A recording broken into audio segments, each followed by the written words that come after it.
just want to go back to your comment on breathing room that you just said. If you could, with a look ahead going forward, lay out for us where you think you'll have the most breathing room. Is it specifically judicial nominees? Kind of what's the list of So we have been very clear clear that judicial nominees is a priority for this president. That's something clearly that we want to move forward on and continue our successes.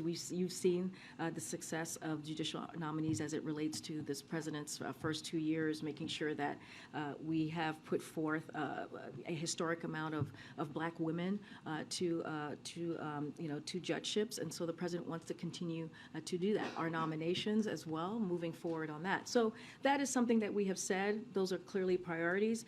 Don't want to get too far ahead of what the president wants to do or what that legislative process is going to continue to have those conversations, congressional leadership.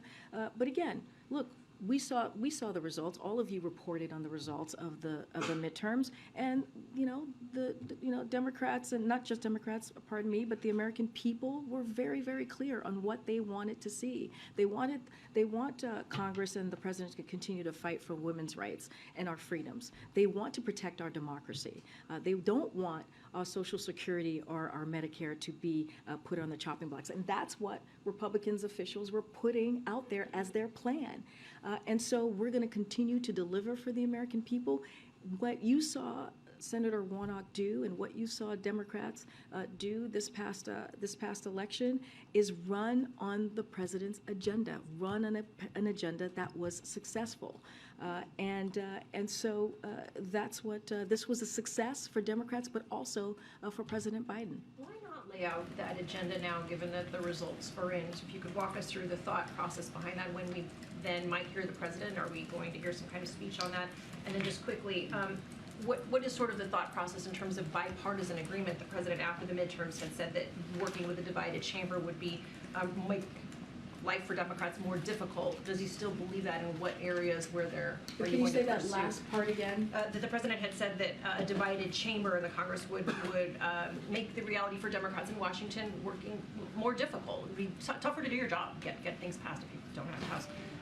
What going forward, kind of where are the areas of bipartisanship that you could? So look, there's so many areas of bipartisanship that the president sees when it comes to delivering for the American people on the economy, on health care, on issues that they truly care about. We can do that in a bipartisan way. There's no reason that couldn't be done. We talk about the government funding. Last year, it was done in a bipartisan way. This year, it should be done in a bipartisan way, because when you think about what the specifics are in that funding, you think about public education, you think about public health, right? You think about our national security. All of those things are not partisan issues.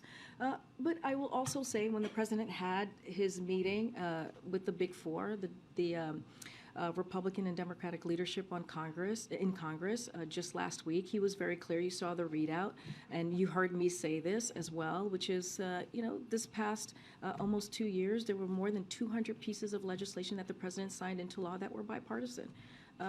So it is possible to get things done. The president was in Phoenix, Arizona. He talked about the CHIPS and Science Act. That was done in a bipartisan way to bring back jobs to the U.S., manufacturing jobs in the U.S. And under this presidency, more than 700,000 manufacturing jobs have been created. So there's ways to do that. The bipartisan infrastructure legislation, a historic piece of legislation that's going to fix our infrastructure and our roads, our tunnels, our bridges, and that was done in a bipartisan way. So there's many ways that we can do that. The president is willing to reach across the aisle, as he has been throughout his career, to get things done for the American people. The timeline he'll lay out, the legislative agenda. Again, I don't want to get ahead of the president. I will let him, speak to that when the time comes. What I'm saying is the president is going to continue to have conversations with congressional leaders. He did just last week, just a week ago or so. And he wants to make sure that we can continue moving the country forward in a way that helps the American people.